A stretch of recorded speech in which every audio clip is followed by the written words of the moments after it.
Welcome back to Gillette Motorsport on 3 in the CRC 200. Time now for one of the great races on the New Zealand motorsport calendar. It is the Lexus F Sport New Zealand Grand Prix, one of the greatest races in motorsport history. Some of the big names have won it, including a fellow by the name of Graham Hill. This fella's dad, in fact, he won it a couple of times. Damon, you didn't, but your boy can, Josh. It's a shame you didn't get to give it a crack, but at least you're here now. Well, I brought Josh here, so I think it's good. It's a shame. I'm actually quite envious of him now because he's been enjoying himself. A great race. Always raced in this weather too. I don't know if you've ever heard that. Well, no, I've not heard that, but this is the best weather we've had. It's definitely not like it is in England right now. An interesting experience for you, I suppose, as a motorsport dad, but how have you enjoyed your time here in New Zealand? It's been fantastic. I'm really starting to, feel a bit ambivalent about going home now, but I'll definitely want to come back. That's what we like to hear. I think you're slightly on edge. You're looking forward to this race, aren't you, or are you? Yeah, I'm looking forward to it in the same way that, it's nerve-wracking when you've got your son racing all the time. So, I really hope he does well, and it's going to be a great race, whatever happens. It's a good test for them, the young drivers, a long race, a lot of pressure, and there's a lot of prestige in winning it. I'll let you go enjoy it. Thank you. And hopefully you enjoy it too. Sit back and enjoy it. It's the Lexus F Sport New Zealand Grand Prix on 3. Well, what a fantastic sight, and fantastic to catch up with Damon Hill, the 1996 Formula One World Championship, as we head into the 56th New Zealand Grand Prix, brought to you by Lexus F Sport. Mitchell Evans off the pole, Nick Cassidy from grid position 2, arguably two of New Zealand's fastest motor racing drivers currently. Scott Pye and Daniel Kiervat from row number 2. Nick Foster and Josh Hill will start from row number 3. A row 4 start for Damon Leach and Germany's Mario Funbacher. Back to Ivan Lukashevich and Jamie McNee from row number 5. A row 6 start for Alex Lynn and Earl Bamber. Then we go back to Auckland's Alistair Wooten alongside Japan's Kotaro Sakurai, and completing the grid lineup, Australian Jordan Skinner and Kenny Smith at 69 years of age. Well, rugby has the Six Nations. We have 6 nations represented on the grid for the 56th New Zealand Grand Prix, brought to you by Lexus F Sport and Bob McMurray. Some fantastic names on this trophy. Will we see a new one added to the New Zealand Grand Prix trophy now? Well, there's a couple of drivers that are hoping so out there, Jamie. The racing so far this season has been fraught. It's got ever more competitive as we've gone through the season. I think this is going to be the most competitive race yet, but I've just caught in the back of the screen there, Damon Leach looks like he went straight into the pit lane. Yeah, problems for Damon Leach before the start of the New Zealand Grand Prix. Arguably two of New Zealand's fastest motor racing drivers off the front row. Mitchell Evans, who's dominated the championship, Nick Cassidy alongside of him. These two have done a lot of racing together through kart sport. Daniel Kiervat off the second row alongside Australian Scott Pye. We are about to go racing 35 laps for the 56th New Zealand Grand Prix, brought to you by Lexus F Sport. A storming start from Kiervat, but I think Mitch Evans has got the advantage down into 1. But Cassidy's going to try and go around the outside. He's got to stay in front of Kiervat. It's desperately important he does. And it looks like he's just managed to do that. Cold tyres, big fuel loads, the longest race for the championship, the most prestigious race. We're on board with the young Russian in 3rd position, and these cars will be a handful in the opening laps. They will do, Jamie. The tanks are full. This is not a sprint race. This is 35 laps. All the drivers have been told to be patient. Be patient.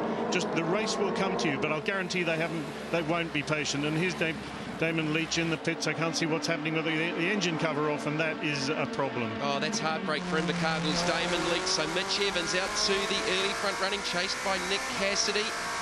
Great shot over the top of the rear wing of the wet and forget number 1, the reigning, defending TRS champion, the youngest ever winner of the TRS championship, finished 2nd in the New Zealand Grand Prix last season as the two E-Tech teammates give each other a little bit of a touch-up. I think Josh Hill was actually pushing the car in front of him along there. That was very, very close. Josh Hill's been very fast this weekend, and he wants to get his name on this trophy as his grandfather's name was on the trophy. Yes, 1965 and 1966, Graham Hill of Great Britain won the first one in a 2.5 litre Brabham and a second one in the BRM.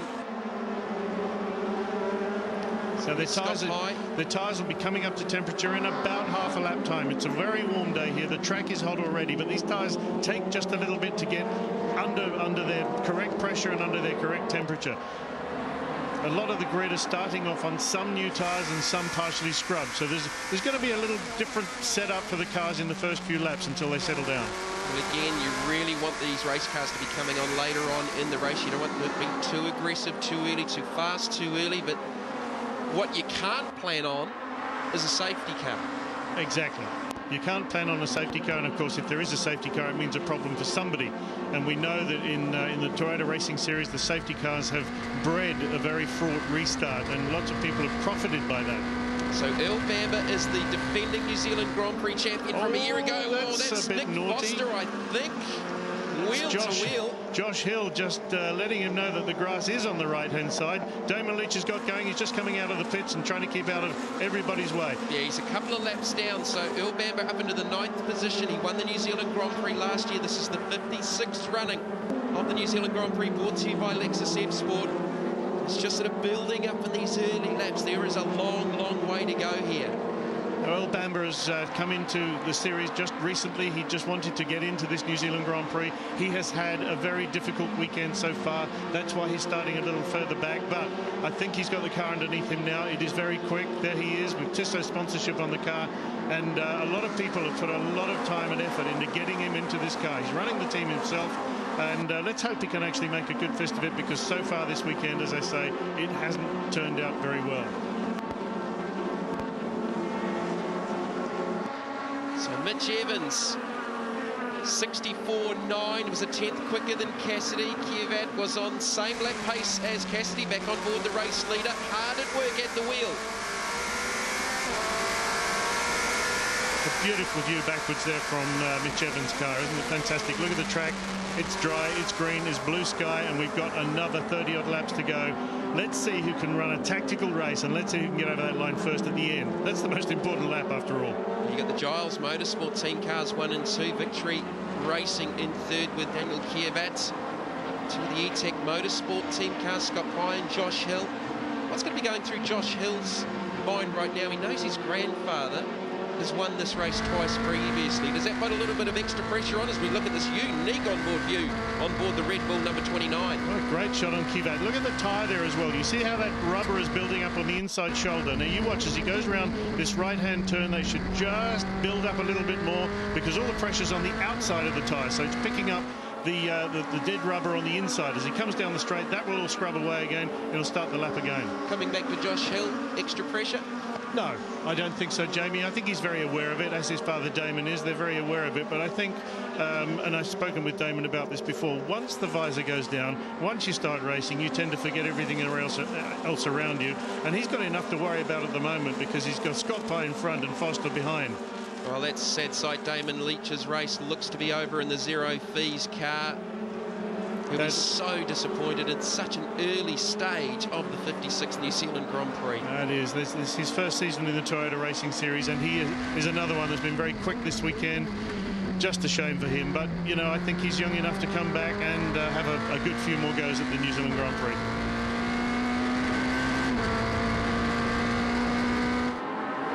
On board there with Daniel Kievat, just a quick look in the mirrors, but he's got a fairly big gap back to Scott Pye. Josh Hill talking again about Hill.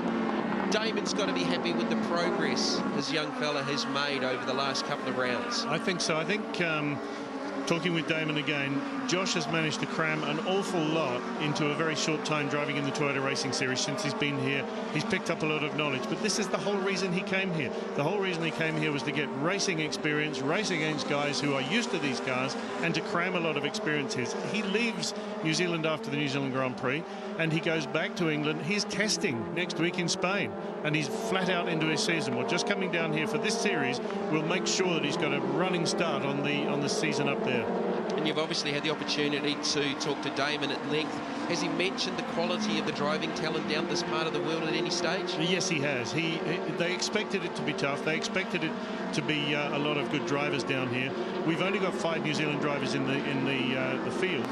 But with the internationals and the added incentive of the internationals and the New Zealanders all together on these tracks, the quality has been fantastic. And Damon, as I think you'll find, he'll tell anybody, he just wants to come back here again, and possibly with his son Josh next year. Who knows? There's Jamie McNee in the 8. He is in the 7th position. third of the E-Tech Motorsport cars in the queue, back on board with the race leader, and again just watching that tyre pick up on that right front tyre. Is that hampered by the fact that we've got a track temperature of 41 degrees and it's just picking up all that soft rubber right around this Manfeild motor racing circuit? Exactly that. The track temperature is getting higher and higher. Now, as the tyre goes around, or the car goes around a corner left or right, it's the unloaded tyre that is suddenly not scrubbing itself off on the tarmac, so it'll pick up any bits of rubber that are around there. If you get too much of that stuff, it's just like driving on marbles. You can't actually control the car very well at all. And they've got to make sure that if that comes on the car, if that buildup comes on the tyres, they've got to get rid of it very quickly, because then, if you don't, you're only driving basically on the little bumps of rubber that are on the tyres and not the flat surface. And if you get too much on it, it also puts a vibration through the wheel. It does. It makes it feel as if you've lost a wheel weight or you've got a terrible imbalance in the car. So, yeah, these drivers are aware of it. They know what they're doing. They've just got to keep off that. And, of course, as the race goes on, the tyres get hotter, the track temperature is going to go up. There's going to be more rubber as well. So all the parts of the tactics. Now, look at Josh Hill again, just trying to fight off Australian Nick Foster. Has he done it? Nick's trying around the outside. Yep. Josh is just amazing at that corner. He just shuts the door on anybody who wants to try it. So Josh Hill is in the 5th position. Nick Foster is in 6th. Foster off a 3rd place finish in the Australian Formula 4 Championship. Just up ahead of Josh Hill, you got Scott Pye, who won the British Formula 4 Championship. Their lap times at the moment are in the 1:04 and 1:05 bracket. That's a lot slower than they were going in qualifying. Obviously, they're at the beginning of a very long race. They don't want to ruin the tyres straight away, and they've got a good fuel load on. We'll see those lap times come down later on. But is somebody doing something different tactically? Because a lot of these guys will have been told by their team managers, drive at this pace for the first 10 or 15 or 20 laps and then worry about it. So Mitch Evans' last lap was a 64.5. Nick Cassidy a 64.6. As we continue our coverage from Manfeild, don't go away. We'll be back after this with the New Zealand Grand Prix. Lap 9 of 35 for the 56 New Zealand Grand Prix, brought to you by Lexus F Sport. Mitch Evans has just set his fastest lap at a 64.5. Cassidy behind him with a 64.6. And Daniel Kvyat, the young Russian, at a 64.7. And there's the breakdown of the fastest laps. And predictably, it's those drivers in the top 2 or 3 that are dominating with fastest lap speeds right now. And they're getting away from Scott Pye 4th and the little train following him, really for 2 reasons. One is that Scott Pye, Hill and Foster are involved in their own battle, and these 3 out front are just sort of stringing each other along, maybe tactically, maybe waiting to see what will happen in the rest of the race. But they've got to be careful they don't use up their tyres too soon, and they won't have anything left at the end of the race. Then perhaps Pye, Hill, Foster, McNee, perhaps they're all saving them for later in the race. We're only on lap 10. We've got a long way to go yet. Well, we've got 3 or 4 drivers in the 64-second bracket. Fastest lap for Mitch Evans at a 64.539.